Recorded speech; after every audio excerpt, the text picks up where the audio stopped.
नमस्कार बच्चों, आज हम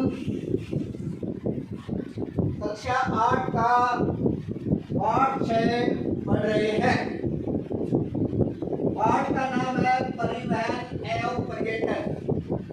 बच्चों, परिवहन एवं पर्यटन राजस्थान के आर्थिक विकास की धुरी है।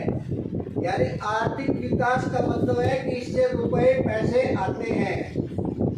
सबसे पहले प्रश्न उठता है कि परिवहन किसे कहते हैं। परिवहन एक स्थान से दूसरे स्थान तक, एक स्थान से दूसरे स्थान तक, यानी यहाँ से वहाँ तक, एक स्थान से दूसरे स्थान तक मानव एवं वस्तुओं के आवागमन को, मानव हो चाहे वस्तु हो, उसके आवागमन को क्या कहते हैं?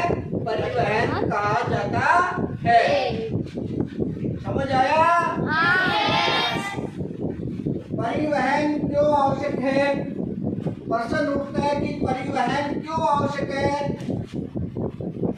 विकास के क्षेत्र में, विकास के क्षेत्र 3 है।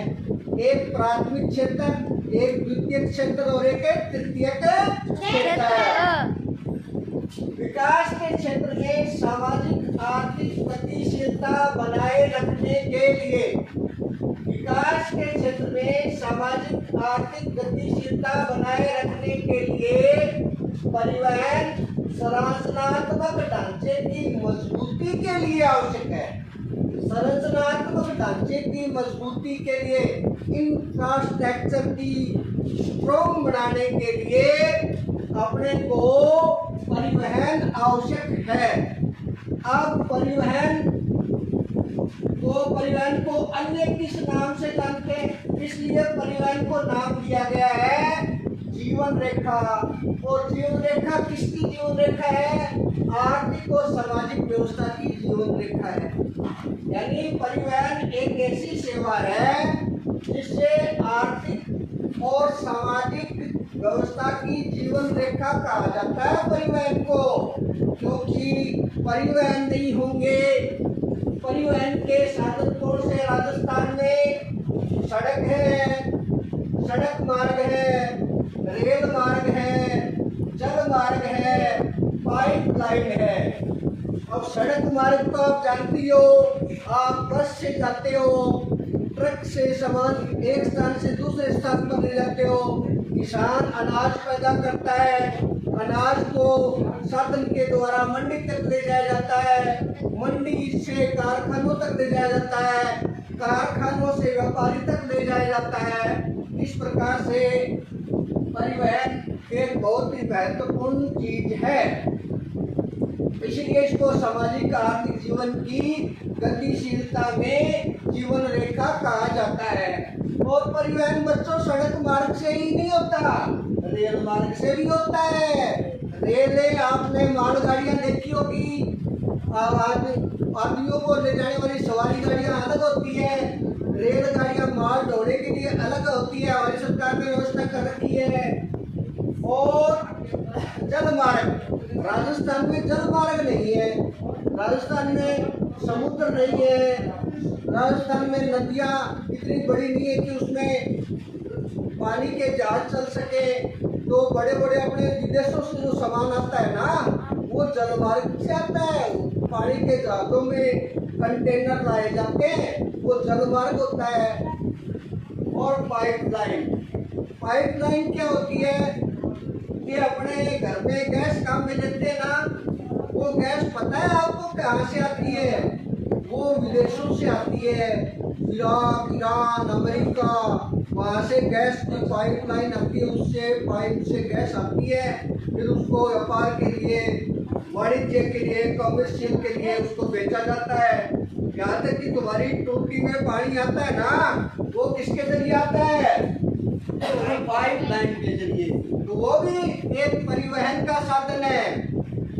तो समझ गए होंगे, राजस्थान में परिवहन के साधन सड़क मार्ग है, रेल मार्ग है, जल मार्ग है, पाइपलाइन है। अब प्रश्न उठता है सड़क परिवहन का वर्गीकरण, राजस्थान में सड़कों का वर्गीकरण किया गया। पहले सड़क परिवहन पढ़ेंगे अपने। सड़क परिवहन में फिर आपको कल रेल परिवहन पढ़ाऊंगा, आज तो सड़क परिवहन पढ़ा देता हूँ। सड़क परिवहन का वर्गीकरण, राष्ट्रीय राजमार्ग, इनको नेशनल हाईवे बोलते हैं, एनएच बोलते हैं। राज्य राजमार्ग को एसएच बोलते हैं। जिला सड़क ये जिले को जोड़ती है, और ग्रामीण सड़कें होती है जो गाँव को आपस में जोड़ती है। ये एक गाँव को मंडियों से जोड़ती है, ये जिले के मुख्यालय को जोड़ती है। राज्य सड़क एक राज्य से दूसरे राज्य को जोड़ती है। राष्ट्रीय राजमार्ग ये बड़े महानगरों को, राजधानियों को आपस में जोड़ने का काम करती है। अब प्रश्न उठता है कि प्रधानमंत्री ग्रामीण सड़क निर्माण योजना, ये प्रश्न इम्पोर्टेंट है, बहुत महत्वपूर्ण है। प्रधानमंत्री ग्रामीण सड़क निर्माण योजना किस क्षेत्र में कार्य करती है? ये गांव की सड़कों को जोड़ा जाता है इस योजना में। और अब बहुत ही महत्वपूर्ण प्रश्न, स्वर्णिम चतुर्भुज योजना क्या है?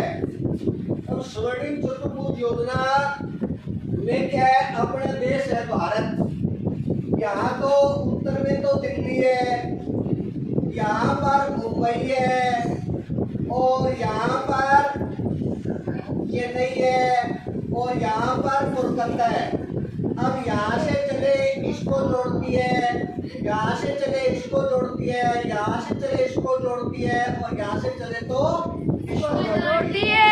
यानी ये चतुर्भुज बन गया। क्या हो गया? एक चतुर्भुज। ये दिल्ली को जोड़ती है, इसको जोड़ती है, दिल्ली को जोड़ती है, फिर मुंबई को जोड़ती है, और फिर किसको जोड़ती है? चेन्नई को जोड़ती है, और चेन्नई से फिर ये किसको जोड़ती है? कोलकाता को जोड़ती है। यानी कहने का मतलब उत्तर, दक्षिण, पूर्व पश्चिम को जोड़ती है। इस प्रकार इसका नाम क्या दिया गया? स्वर्णिम चतुर्भुज योजना। इसका सूत्र है DFCK, दिल्ली, मुंबई, चेन्नई, कोलकाता को जोड़ने वाली सड़क को स्वर्णिम चतुर्भुज योजना कहा जाता है। तो आप इसका घर पर अभ्यास किया करो, पढ़े करो, मेरे चैनल को सब्सक्राइब करो, और ध्यान से पढ़ो, अपने नोट्स बनाओ। धन्यवाद।